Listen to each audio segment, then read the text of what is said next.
What's good, YouTube? It's your boy, Blue Blood Sports TV, back at y'all with another one. So, undefeated 3-division world champion, former junior welterweight undisputed world champion, currently the reigning WBO, World Boxing Organization, welterweight world champion, who is widely considered by many to be the #1 best pound-for-pound fighter in the world, and Terence Bud Crawford. Terence Crawford, 38 wins, no loss, no draw, 29 big wins by way of knockout. He's 5'8" with a 74-inch arm reach. With that said, Terence Crawford and his team have confirmed that they are close to signing to stage the biggest fight in the sport of boxing against his biggest rival in undefeated, unified, 3-belt, WBC, WBA, IBF Ring Magazine, welterweight world champion, superstar boxer who is widely considered by many to be top 2, if not rival Terence Crawford at #1 for the best pound-for-pound fighter in the world, and Errol the True Spence Jr. Errol Spence Jr. is 28 wins, no loss, no draw, 22 wins by way of knockout. He is 32 years of age, 5'8", 5'9.5" with a 72-inch arm reach. With that said, this is the biggest fight in the sport of boxing. Team Crawford, Terence Crawford's sister, she has confirmed that to the fans to be patient. The fight is going to happen. We're close to signing, and they're going to knock out Errol Spence Jr., right? Errol Spence going to get the work. So with that said, this is for supremacy, right? Who's the best fighter in the world? Who's the best welterweight in the world? Who's the best pound-for-pound fighter in the world? It's the biggest fight in the sport of boxing, the fight everybody wants to see. And so with that said, she confirms that to be patient to the fans. He's not ducking and dodging or avoiding Errol Spence Jr. to face off against two-time junior middleweight world champion, who currently is the undisputed junior middleweight world champion, superstar boxer, in Jermell Lyons Only Charlo. There's a lot of talks that Terence Crawford wants to face Jermell Charlo. He wants to become a 3-division undisputed world champion, and he has his sights set on Jermell Charlo as doing so, and is knocking off 2 birds with 1 stone, because we know that Errol Spence and Jermell Charlo, they're good friends. They have the same trainer, well-renowned trainer, 2-time soon-to-be trainer of the year, and future Hall of Famer in Derrick James, right? So with that said, you know, that's a fight that Terence Crawford wants. He stated that he becomes undisputed at junior middleweight after beating Errol Spence. Those are some enormous shoes to be filled, and I agree. If Terence Crawford beats Errol Spence, he'll become undisputed at welterweight. He's already undisputed at junior welterweight, 140. He'll be undisputed at welterweight at 147, and he beat the best welterweight in the world, right? And a top 3 pound-for-pound fighter. And then he fights and beats Jermell Charlo, who in my opinion is top 3 pound-for-pound fighter and undisputed and the best junior middleweight in the world. He beats him. Well, those are enormous shoes, right? Anybody put those shoes on, they're gonna be looking like clown shoes, right? Your foot gonna be all the way in the back, and you're gonna have this much space in the front, right? Because to become undisputed in 3 separate weight classes in this era, with the politics in the sport of boxing and the money that circles, okay? In yesteryear era, it was difficult. Yesteryear era, it was difficult, but it's even more so difficult today's time, because the politics and the money that circles, it's even more money than ever before circling throughout the sport of boxing. And so because of that, you have promoters don't want to put their fighters in with certain fighters. You have managers don't want to put their fighters in with certain fighters. This is the case, right? And because of that, it makes it very, very difficult, right? And so with that said, for Terence Crawford to accomplish that feat would be massive, right? And to do so with the best fighters available. So he cleared out 140, literally. He cleared out 47 at that point, because now he hasn't fought the level of competition that Errol Spence has fought, but he did fight 2-time welterweight world champion, superstar boxer, Showtime Sean Porter, and to beat Errol Spence, who's considered the best welterweight in the world, well, that speaks volumes. And then for him to double back and beat the junior middleweight that cleaned out the junior middleweight division in Jermell Charlo speaks even more volumes, right? So, absolutely. So, this is good news for the fans. The fans are getting impatient. Media is getting impatient. The boxing world is getting impatient. They want to hear an announcement. They want to see the fight yesterday. Okay, they don't want to wait. Okay, they're tired of waiting. Now this fight hasn't been built up. You know what happened is this, right?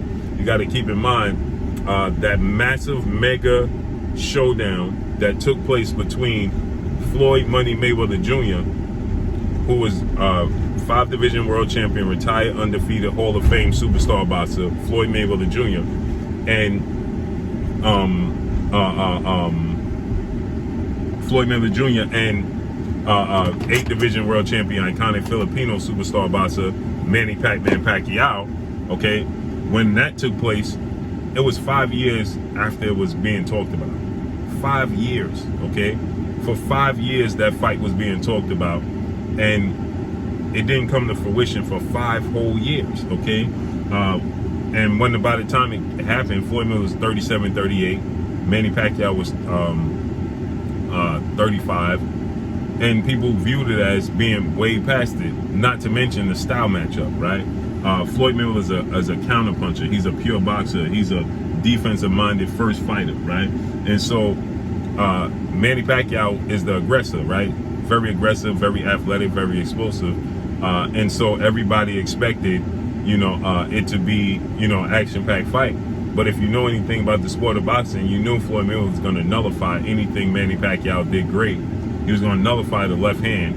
He was going to outbox him, counterpunch him, and make it a boring fight, and that's exactly what he did, okay? And so the actual product didn't live up to the billing, right?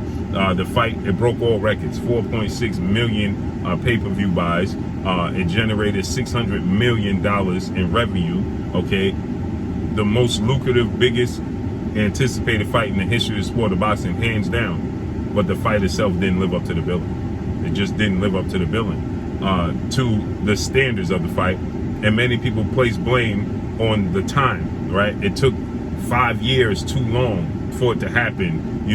They were both past their prime. Floyd Mayweather is now 38. Manny Pacquiao is 35. They waited too long. Manny Pacquiao was brutally knocked out by Juan Manuel Marquez, okay, just a few fights before that fight. So it lost some of its luster. But the product in the ring was always going to be what it was. Okay, that's what people don't understand.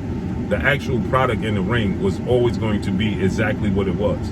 It was going to be a schooling, a technical defensive wizard in Floyd Mayweather schooling Manny Pacquiao. That's what it was always going to be. I don't care if it happened 5 years prior to when it happened. I don't care if it happened 6 years prior to when it happened. The outcome and the product of the fight was always going to be the same because of what Floyd Mayweather, his genius. And Manny Pacquiao, he's historically always struggled with pure boxers and counterpunchers. Thus the reason why he fought Marquez 4 times, and you can make a case Marquez won all 4 fights. Now he definitely won the 4th fight when he brutally knocked him out. Manny Pacquiao in the first fight dropped him 3 times, and they still fought to a draw. And the 2 fights in between, Marquez got knocked down in each one of those fights, and that proved to be the difference in the fight.